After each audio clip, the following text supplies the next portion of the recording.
안녕하세요 학생 여러분, 반갑습니다. 민호쌤입니다. 도라에몽이란 만화 보신 적 있으시죠? 거기서 가장 갖고 싶은 도라에몽의 아이템이 뭐였나요? 시험 기간에 여러분이라면 암기빵이 되지 않을까요? 암기빵까지는 아니더라도 책상에 오래 앉아있기만 해도 성적이 나온다면 여러분들은 책상에 몸을 묶어서라도 붙어있지 않을까요? 자, 책상 앞에 앉아서 다른 짓 하지 않고 공부에만 집중한다면 공부 시간에 정비례해서 성적도 올라갈 겁니다. 공부 에너지 보존 법칙이라고 해야 되나요? 자, 역학적 에너지는 운동 에너지와 위치 에너지의 합입니다. 그리고 그 크기는 일정하죠. 공기의 저항이 없다면 말이죠. 공부 외적인 요인을 없애는 것은 불가능합니다. 공기의 저항을 없애는 것이 불가능하듯이 말이죠. 자, 하지만 외적 요인을 줄이면 줄일수록 효율은 증가하기 마련입니다. 자, 오늘도 열심히 수업에 참여해줘서 이 효율을 한번 늘려보도록 하죠. 자, 지금부터 학습을 시작하도록 하겠습니다.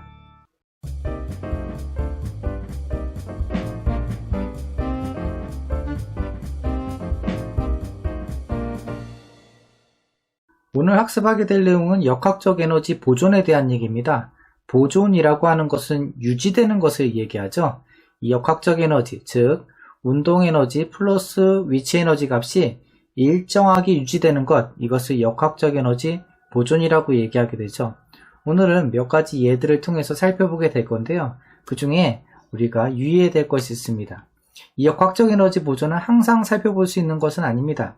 아주 특별한 경우에 여러분들은 관찰할 수도 있는데요. 바로 공기의 저항이 없는 경우입니다. 근데 공기의 저항이 없는 경우 가능할까요?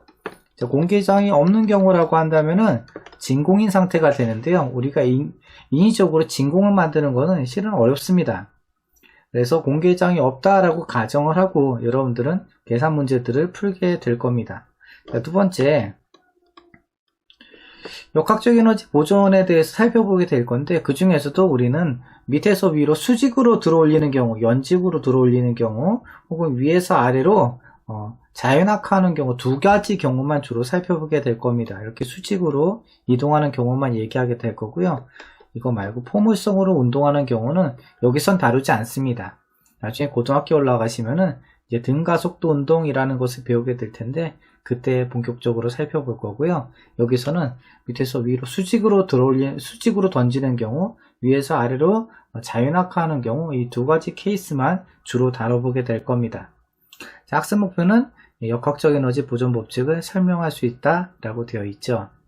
본격적인 내용에 들어가기 살펴보도록 하죠. 자, 실제 TV 프로그램에서도 했던 실험인데요. 천장에 쇠로 된 줄을 매달고 끝에는 볼링공을 답니다. 이 볼링공을 출발시키는데 어디서 출발시키냐면 코앞에서 출발시키는 거예요. 자, 그리고 나 손을 놓습니다. 그러면은 이게 왕복운동지 추후에 진자운동을 하면서 다시 돌아오게 되죠. 볼링공이 이렇게 점점점 앞으로 다가온다고 생각해 보세요. 여러분들 어디까지 오냐면은 코앞까지 옵니다. 출발하는 높이를 h라고 한다면은 이 물체가 쭉 이동하면서 이 상대편 h의 높이까지 오게 되고요. 다시 돌아오면은 똑같이 h의 높이까지 오게 됩니다. 이 이유는 왜 그럴까요? 오늘 하게 되는 역학적 에너지 보존의 법칙과 관련이 있습니다. 역학적 에너지 보존이라고 하는 것은, 역학적 에너지는 운동하는 물체가 갖는 에너지를 얘기하게 되는데, 운동하는 물체가 갖는 에너지니까 당연히 운동 에너지 가질 수 있겠고요. 또 하나는 당장 운동 에너지로 나타나고 있지는 않지만 이것이 잠재적인 에너지로 일할 수 있는 경우가 있습니다. 이것을 우리는 위치 에너지, 영어로는 포텐셜 에너지라고 얘기하게 되죠. 이 두 개의 합이 일정하게 나타나게 되는 경우입니다. 이 출발 지점에서 봅시다. 이 출발 지점에서는 현재 운동 에너지가 없습니다. 운동 에너지가 없는 상태에서 이 줄을 놓으면은 앞으로 이동할 수 있게 되는 거죠. 즉, 들고 있을 땐 보이지 않지만 놨을 때 나타나는 에너지, 즉 위치 에너지가 있게 되고요. 위치 에너지가 운동 에너지로 바뀌면서 이동하다가, 자, 제일 아래 지점에 오게 되면 운동 에너지가 최대가 되죠. 위치 에너지는 제로가 된 상태에서 운동 에너지가 최대가 되는 지점을 지나고 상대편으로 넘어오게 됩니다. 관성 때문이죠. 운동하는 물체는 계속 운동하려는 성질이 있으니까요. 자, 계속 이동하게 되는데 언제까지 이동하게 되느냐? 처음의 에너지랑 같아질 때까지, 즉 높이 h가 될 때까지 이동하게 되고요. 그 다음에는 어떻게 돼요? 다시 중력에 의해서 내려오게 되죠. 그래서 자, 다시 원점을 지나고 0인 지점에 운동 에너지가 최대가 되겠죠. 그리고 반대편으로 올라옵니다. 언제까지 올라오냐면요, 위치 에너지가 최대가 될 때까지, 즉 높이가 h가 될 때까지 올라오게 됩니다. 그래서 코 앞에서 출발하게 됐다면은 다시 코 앞까지만 오게 되는 거죠. 이 역학적 에너지 보존은 이렇게 식을 썼습니다. 위치 에너지 플러스 운동 에너지가 일정하다 라고 얘기하고 있는데요. 이때 항상 볼 수 있는 건 아니라고 했죠. 언제 볼 수 있냐고요? 자, 역학적 에너지는 공기의 저항이나 마찰이 없는 경우에 해당하게 됩니다. 이러한 조건일 때 이 두 개의 값이 언제나 일정하게 나타나게 되는데 이것을 우리는 역학적 에너지 보존이다 라고 얘기하게 되죠. 자, 만약에 위치 에너지가 감소한다고 합시다. 위치 에너지가 감소한다라고 하는 것은 위에서 아래로 떨어지는 경우가 되겠죠. 이때 위치 에너지가 감소한 만큼 운동 에너지는 어떻게 된다고요? 증가하게 되는 거고요. 이 두 개의 합은 어떻게 되는 겁니까? 일정하게 유지가 된다라고 하는 거죠. 자, 이것을 예를 들어서 한번 살펴보도록 하죠. 자, 공기의 저항이 없는 경우라고 했습니다. 이 물체가 자연낙하한다고 합시다. 자연낙하라고 하는 것은 밑으로 집어던진 게 아니라 중력에 의해서 쭉 떨어지는 것을 얘기하게 됩니다.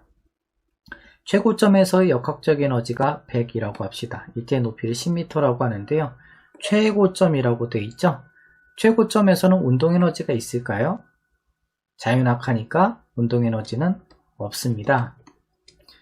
그러면 이제 전부 다 위치 에너지만 있게 되는 거죠. 근데 이때 역학적 에너지가 100G라고 했으니까 100G만큼 전부 다 위치 에너지로 존재하고 있겠네요. 자, 이번에는 높이가 10m에서 5m로 낮아지고 있습니다. 처음에 높이가 10m라고 합시다. 그런데 이게 절반의 위치로 떨어지게 된 거죠. 처음 위치에서 절반까지 내려오게 된 겁니다. 이때 위치 에너지는 어떻게 될까요? 라고 물어보고 있네요. 자, 이거는 굳이 계산을 안 해도 바로 나오게 됩니다. 왜요? 높이가 절반이 됐으니까 위치 에너지도 어떻게 돼야 돼요? 절반이 돼야 되죠. 처음은 100J였는데 이게 절반이 되니까 얼마가 돼야 되는 거예요? 50J이 돼야 되는 겁니다. 자, 100에서 50만큼 감소했죠? 얼마 감소하고 있습니까? 지금 50J이 감소했고요. 이 감소한 50J이 전부 다 뭐가 되는 거예요? 운동 에너지가 되는 것이죠. 자, 이번에는 2.5m입니다. 처음에는 얼마였어요? 10이었죠? 10에서 얼마가 됐었어요? 5m 됐는데 5의 절반이 2.5가 되고 있습니다. 좀 전에 위치 에너지 얼마였습니까? 좀 전에 5m인 지점에 50J라고 했잖아요. 그런데 이것의 절반이 되니까 위치 에너지 값은 얼마가 될까요? 25J이 되는 거죠. 처음에는 얼마였어요? 100J였잖아요. 100J에서 25J이 됐으니까 이 차이는 얼마가 됩니까? 75J이 되는 거고요. 75J이 전부 다 뭐가 되는 거예요? 자, 운동 에너지가 되는 것이죠. 자, 이번에는 바닥에 떨어지는 순간이라고 되어 있습니다. 바닥에 떨어졌을 때 위치 에너지 값은 얼마가 될까요? 0J이 되겠죠. 그리고 원래 값 100이 전부 다 운동 에너지로 바뀌게 되는 겁니다. 이렇게 역학적 에너지 보존의 법칙은 위치 에너지를 계산하게 되면 운동 에너지 값을 쉽게 유도해낼 수 있게 됩니다.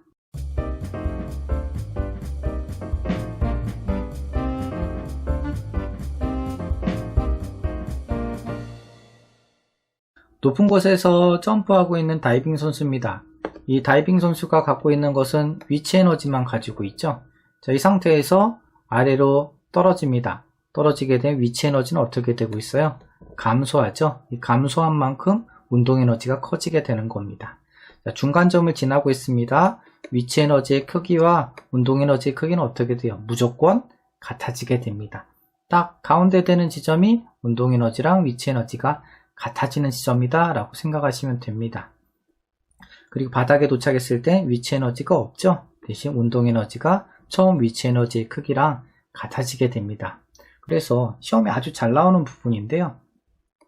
운동에너지랑 위치에너지가 같아지는 지점 물어봅니다. 어디에요? 딱 가운데 되는 지점, 2분의 h 되는 지점이 되겠고요. 그리고 또 하나, 위치에너지의 크기를 가지고 운동에너지, 즉 바닥에 도달했을 때 속력을 물어볼 수 있고, 거꾸로 처음 속력을 가지고 나중에 높이를 물어볼 수도 있게 됩니다.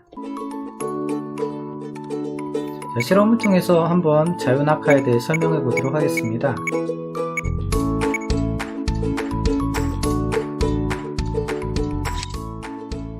자, 쇠구슬의 질량을 측정합니다. 이 쇠구슬을 떨어뜨렸을 때 속력의 변화를 측정하게 될 겁니다.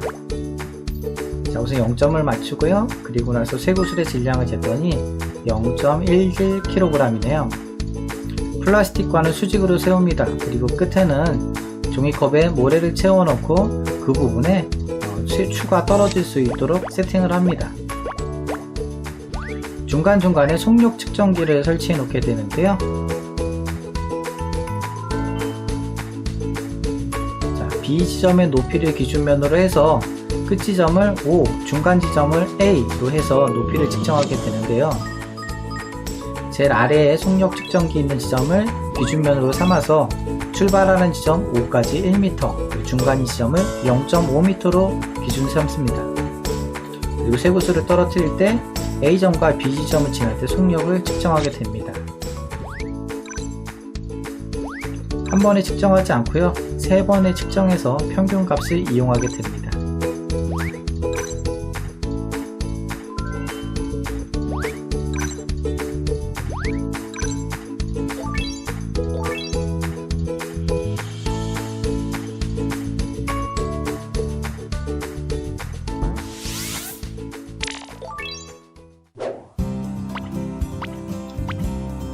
출발점인 O, 도착점인 B, 그리고 가운데 A 지점에 각각 위치에너지, 운동에너지, 역학적 에너지를 계산해 봤습니다. 출발점에서는 위치에너지만 존재하게 되죠. 도착점에서는 운동에너지만 존재합니다. 가운데 A 지점에서는 위치에너지와 운동에너지 값이 같은 것을 볼 수 있네요.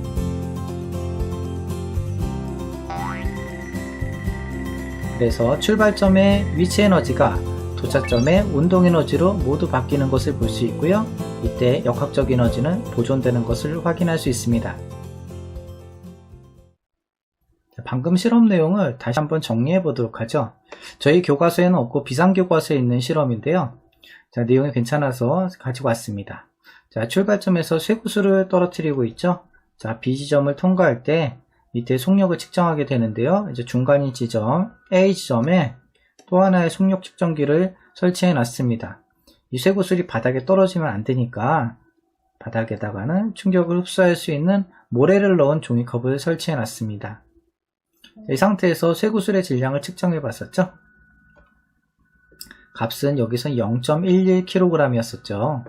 그리고 중간 부분, 즉 B 지점에서의 중간인 지점이 되죠. 그래서 여기 A 부분 그리고 아랫부분 B, 여기가 도착 지점이 되는 겁니다. 각각 속력 측정기를 설치합니다. 속력 측정기를 켜고 출발점에서 떨어뜨렸습니다. 중간 A를 지날 때의 속력과 그리고 도착하는 B에서의 속력을 각각 측정해서 평균값을 나타낸 게 표에 있는 내용이 됩니다. 보시면은 3.13m/s 그리고 4.43m/s 이렇게 값이 나와 있는 것을 볼 수 있죠. 자, 이것을 정리해 봤습니다. 출발 지점에서의 위치 에너지 나와 있죠? 여기서는 1.08 나와 있는데요. 이것이 전부 다 역학적 에너지로 됩니다. 왜냐하면 자연학화 시켰기 때문에 운동 에너지 0이 되죠. 자, 위치 에너지 공식이 어떻게 됐었나요? 위치 에너지의 공식은 9.8 mh 라고 얘기했었습니다. 9.8 mh를 저희는 mgh다 이렇게 쓰기로 했었죠. 지금 익숙해지는 게 좋습니다. 자, 여기에서 값을 각각 넣어주시면 됩니다. 원래 질량은 0.11kg 이었고요. G값은 9.8 나와 있고요. 높이는 처음 미친 1m가 됐었죠. 이 값을 계산하시면 됩니다. 그래서 1.08이라는 값을 구하게 됩니다. 자, 그리고 이 A점에 처음 출발 O 지점에서 출발해서 바닥에 떨어집니다. B 지점에 도착했을 때 운동에너지 값을 구해봤더니 1.08이 되고 있는 것을 볼 수 있죠. 역학적 에너지 값이 차이가 없네요. 이 값은 어떻게 구했었나요? 자, 운동에너지로 전부 다 바뀌니까요. 운동에너지 공식 2분의 1 mv 제곱이 되고 있죠. 여기서 m은 얼마였어요? 아까 있던 0.11이 되겠고요. 그리고 b 값은 우리 앞에서 앞에서 측정했던 4.43m/s가 됩니다. 4.43의 제곱을 하시면 되겠죠. 여기서 물어보는 친구 있어요. 선생님, 이 소수점 이렇게 되어 있는데 다 계산해야 되나요? 이런 질문을 할 수 있는데요. 시험 문제에서는 이렇게 소수점으로 계산을 잘 안 냅니다. 딱 떨어지게 값들을 구하게 되죠. 이 값도 딱 정확하게 이렇게 맞아 떨어지지는 않습니다. 대략적으로 값을 계산하게 되면 1.08이 나온다 라고 이렇게 앞에다 써놓은 거죠. 자, 어찌됐든 값을 봤더니 위치 에너지가 없는 상태에서 운동 에너지가 최대가 돼서 역학적 에너지가 보존되는 것을 볼 수 있습니다. 자, 그렇다면 이 A 지점에서는 어떻게 될까요? 처음 위치 에너지 절반이 되면 됩니다. 1.08의 절반이 되겠고요. 이 나머지 값이 운동 에너지로 나타나게 돼서 두 개를 곱하면 1.08이 돼야 되는데요. 실제 이게 맞는지 확인하려면은 2분의 1 mv 제곱에서 2분의 1 곱하기 m 0.11 곱하기 v는 얼마였냐면요. 3.13이었죠. 이 3.13에 제곱을 했더니 값이 어떻게 나오느냐, 0.54 이렇게 비슷하게 나온다 이거죠. 자, 이를 통해서 우리는 중간인 지점에서는 위치 에너지랑 운동 에너지가 같다 라고 기억하시면 아주 좋겠습니다. 자, 2번 보시면은 쇠구슬이 A점과 B지점을 지날 때 위치 에너지의 감소량과 운동 에너지 증가량을 비교해보자 되어 있잖아요. 자, A 지점에서는 높이가 절반이 됐습니다. 높이가 절반이 되면 위치 에너지도 절반, 이 나머지는 뭐예요? 운동 에너지. 자, B 지점에서는 높이가 제로가 되죠. 높이가 제로라고 하는 것은 위치 에너지가 0, 처음의 에너지가 전부 다 뭐로 되는 거예요? 운동 에너지로 변하게 되는 거죠. 이렇게 높이에 따라 위치 에너지가 변하고 나머지 값은 운동 에너지로 변하는 과정을 실험을 통해서 확인해 볼 수 있었던 겁니다.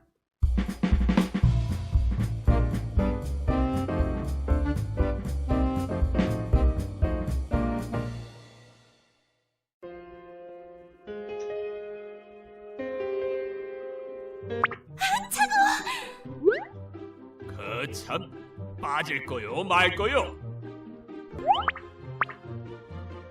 지금부터 간단한 게임을 통해서 역학적 에너지 보존 법칙에 대해서 확인해 보도록 하겠습니다. 당신은 바닷물이 너무 차가운 나머지 공양미 300석을 획득하지 못하였습니다. 지금부터 사방에 널려있는 아이템으로 보석을 획득하세요. 아버지의 운명은 당신에게 달렸습니다.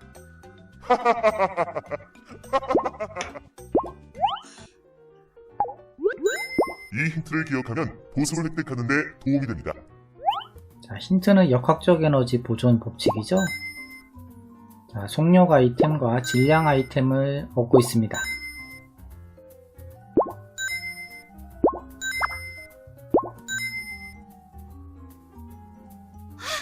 저 위에 보석이 있다! 질량 아이템과 속력 아이템을 이용해서 저 보석을 획득해야 하는데, 먼저 4kg과 7m/s의 아이템으로 해볼까? 바닥에서 운동 에너지는 2분의 1 곱하기 질량 곱하기 속력의 제곱이니까 98줄. 이때 위치 에너지는 0. 그러면 역학적 에너지는 둘을 합한 98줄. 그럼 던져볼까? 자, 지금 앞에서 운동 에너지 값이 98줄이 되고 있죠. 여기서 만약에 40m까지 올라가려면요, 40m에서의 역학적 에너지도 똑같이 98줄이 되어야 됩니다. 자, 그런데 가능할까요? 역학적 에너지는 항상 보존된다고 했으니까 최고점에서 운동 에너지가 0이 되면 위치 에너지가 98줄이 되고, 위치 에너지는 9.8 곱하기 질량 곱하기 높이니까 이때 높이는 2.5m. 너무 낮잖아.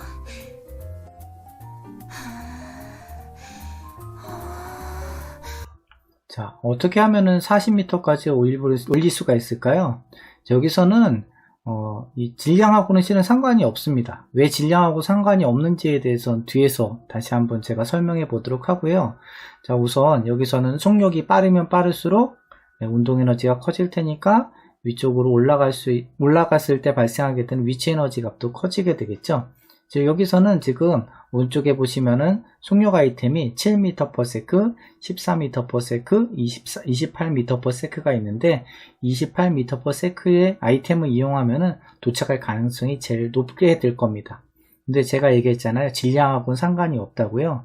질량이 1kg이든 2kg이든 4kg이든 어쨌든 속력 값이 제일 큰 값이 된다라고 하면은 도착할 가능성이 제일 크게 되는 것입니다. 1kg과 28m/s의 아이템으로 해보자. 바닥에서 운동 에너지는 392줄. 역시 이때 위치 에너지는 0. 그러면 역학적 에너지는 392줄. 야!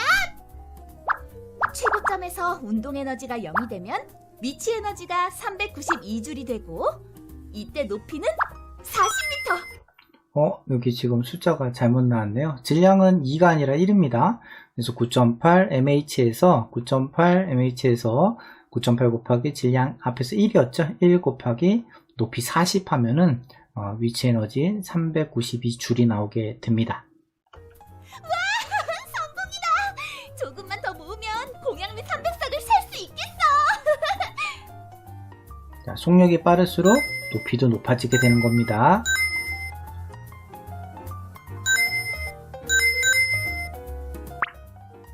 (28m/s의) 속력으로 아이템을 떨어뜨려야 상자를 깨고 보석을 획득할 수 있어요. 28m/s의 속력이란 말이지. 자, 이번에 떨어뜨리는 겁니다. 질량 아이템은 2kg이고.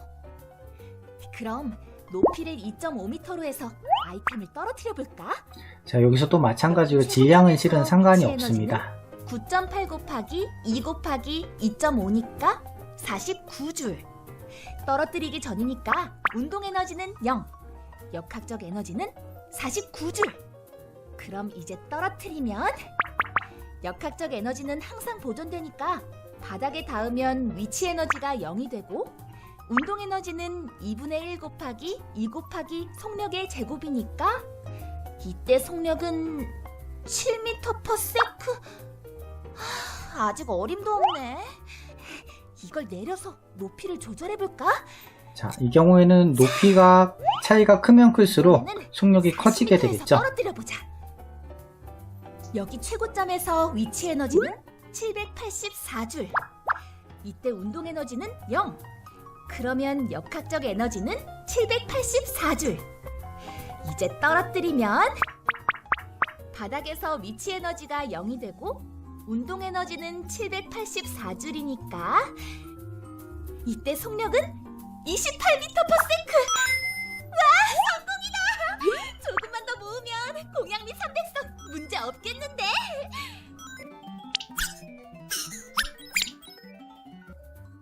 높이가 높을수록 바닥에서의 속력이 빨라지게 되는 거였죠. 자, 공양미 300석을 몽운사로 전송!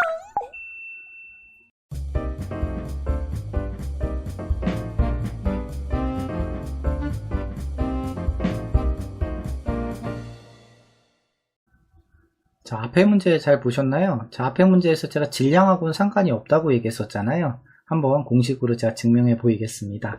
자, 바닥에서 물체를 던져 올렸을 때 최고점 높이 h까지 도달하기 위해서는 얼마의 속력으로 던져야 할까요? 라고 하는 질문과 같습니다. h까지 도달하기 위해서는 얼마의 속력으로 던져야 되느냐? 이때 공식은 2분의 1 mv 제곱의 에너지로 던졌을 때 9.8 mh가 되도록 만드는 겁니다. 이때 처음에 운동 에너지가 전부 다 위치 에너지로 바뀌게 된다라고 하면은 요 h 값을 구할 수 있다라고 하는 거죠. 자, 2분의 1 mv 제곱은 처음 운동 에너지입니다. 9.8 mh는 나중에 위치 에너지가 되죠. 두 개가 같아지게 되면은 최소한의 속력 v 값을 계산할 수 있게 되는 건데요. 여기 보시면은요, 양변의 질량 m은 어떻게 할 수 있어요? 지워버릴 수가 있습니다. 즉 질량하고는 상관이 없이 속력 V값을 계산할 수 있게 되는 거죠. V제곱은 2 곱하기 9.8H가 되고요. 이 제곱근 없애는 방법 여러분들 배우셨죠? 자, V는 루트 씌워서 2 곱하기 9.8H다 이렇게 얘기할 수도 있습니다. 얘기했듯이 계산 문제를 막 어렵게 내진 않습니다. 딱 떨어지게 하죠. 그러니까 여러분들 나올 수 있는 숫자도 실은 정해져 있습니다. 제곱근으로 했을 때 딱 떨어지는 숫자 있죠? 예를 들어서 100 그러면은 루트 100은 얼마예요? 10 그죠? 루트 25는 5 루트 9는 얼마예요? 3 이런 식으로 해서 보통 시험에 나오는 문제들은 딱 정해져 있습니다. 그렇게 어렵게 나오지 않으니까요. 여기서는 질량과 관계없이 속력이 빠르면 빠를수록 높이가 높아진다. 요것만 이제 기억하시면 되는 겁니다. 자, 반면에 위에서 아래로 이렇게 떨어뜨리는 경우도 있었잖아요. 자, 떨어뜨렸을 때 이 V 값이 얼마가 될 수 있게 만드느냐 라고 했을 때 이 H가 높으면 높을수록 이 V 값이 증가한다 라고 얘기했었죠. 이것도 똑같습니다. 자, 9.8 MH가 어떻게 하는 거예요? 2분의 1 MV 제곱이 되도록 만드는 거죠. 여기도 높이가 높을수록 속력값이 커지게 된다라는 얘기였고요. 질량하고는 상관이 없었습니다. 그래서 아무리 높은 곳에서 물체가 떨어진다고 해도 예를 들어서 같은 높이에서 코끼리랑 개미가 떨어진다고 했었을 때 두 개의 빠르기는 어떻게 된다는 얘기예요? 바닥에 도착했을 때 똑같다는 얘기입니다. 근데 실제 그런가요? 실제는 그렇지 않죠. 왜요? 공기의 저항 때문에 그렇습니다. 만약에 공기의 저항이 없다고 하면은 두 개가 똑같이 떨어져야 되죠. 그래서 아폴로호가 달에 도착해가지고 그런 실험을 실제 했었어요. 쇠구슬과 깃털을 동시에 떨어뜨립니다. 하나, 둘, 셋 해서 동시에 놨더니 이게 같이 떨어지게 되는 거죠. 자, 이런 실험을 실제로 했었어요. 그래서 질량과 관계없이 높이가 높을수록 떨어지는 속력은 빨라지게 된다 라고 얘기할 수 있게 되는 거였습니다. 자, 이제 스스로 확인하기 문제를 풀고 단원을 마무리하도록 하죠. 자, 공기의 저항이나 마찰이 없을 때 물체의 역학적 에너지는 항상 일정하게 어떻게 돼요? 보존된다 라고 얘기할 수 있습니다. 2번 지표면에서 10m 높이에 질량 2kg 짜리 물체가 있답니다. 여기가 높이가 10m래요. 질량 2kg이래요. 자, 바닥에 닿는 순간 운동에너지를 계산하라고 하죠. 운동에너지 하면 2분의 1 MV제곱 계산하면 되겠지만은 여기서는 위치에너지가 전부 다 운동에너지로 바뀌는 거니까 여기에서의 위치에너지를 계산하시면 됩니다. 위치에너지 공식 9.8 mH 하시면 되겠죠. 그럼 9.8 곱하기 질량 2 곱하기 높이 10이 되니까 여기서는 196줄이 되겠네요. 너무 빨리 했나요 제가? 9.8에서 10 곱하면은 98 되잖아요. 98 곱하기 2 해서 값을 계산하면 됩니다.